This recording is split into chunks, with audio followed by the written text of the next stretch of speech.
We used Blogger.com as a collaborative e-portfolio in our group throughout the planning, construction and evaluation of our project, as it allowed us to post content and research so both of us could see and access information to benefit the music video as a whole.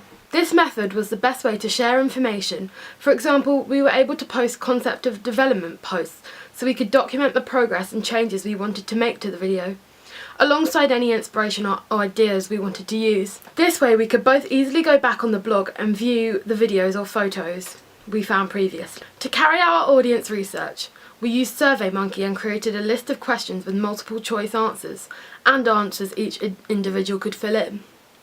For example, one question was, what kind of narrative do you expect to see in this music video?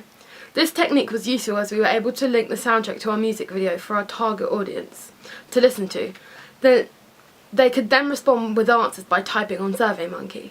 We emailed the questionnaires to fellow media students as a sample frame, as they were our target demographic. This method was a quick and effective way to produce audience feedback. This is an example of Web 2.0, as it is a relatively new media platform that we utilised in order to benefit our project. The SurveyMonkey questionnaire used a number of different visual techniques, such as different styles of question, to be visually appealing for the audience to fill out. This therefore gave a large response rate. Using Adobe Premiere Elements 9.0, we constructed an animatic by storyboarding each shot we wanted to film. We then took a picture of each individual frame and uploaded it onto the editing software. We put the soundtrack on the timeline and edited each frame to the amount of time we wanted it to be.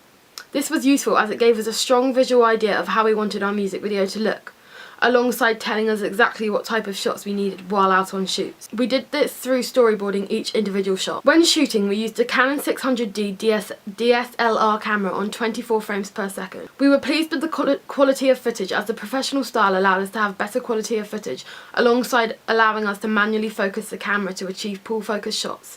We also used a GoPro for certain POV shots in Brighton. This effect gave an authentic style to the video, as it gave the impression that the characters were filming themselves there, or that the audience felt a part of the video. The challenges we overcame whilst we were in Brighton were that the weather became a large obstacle.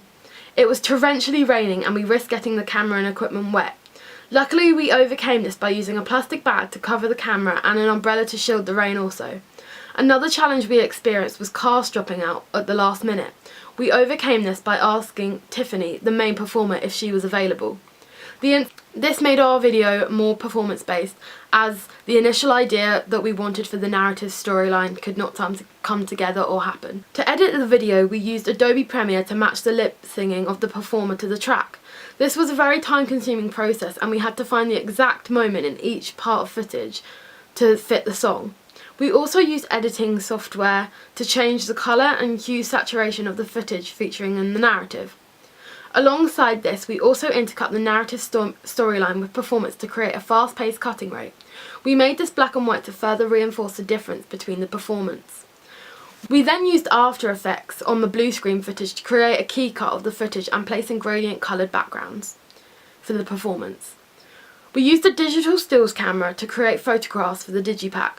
We mainly did this in Brighton whilst on the shoot to create verisimilitude throughout our cohesive brand image, as the photographs and footage would then coincide. We used the Canon 600D again for this, and the quality of the photographs were effective. However, we did experience some did not come out as well as we hoped due to the weather. In Adobe Photoshop, we changed the hue saturation of some of the photographs in order to enhance the image. We also got a photograph of the performer and used the Magic Wand tool to cut her out of the background. We then placed her on top of an image we took in Brighton to match the rest of the digipack, as the photograph's black background did not fit with the rest of the digipack at first. We also used Adobe Photoshop to place each pane of the digipack together to create a realistic looking album. Overall, using Adobe Photoshop was the best route to edit our photographs, as it gave a professional look to our digipack and magazine advert. And I was also familiar with this program. It was the easiest and quickest use for our project.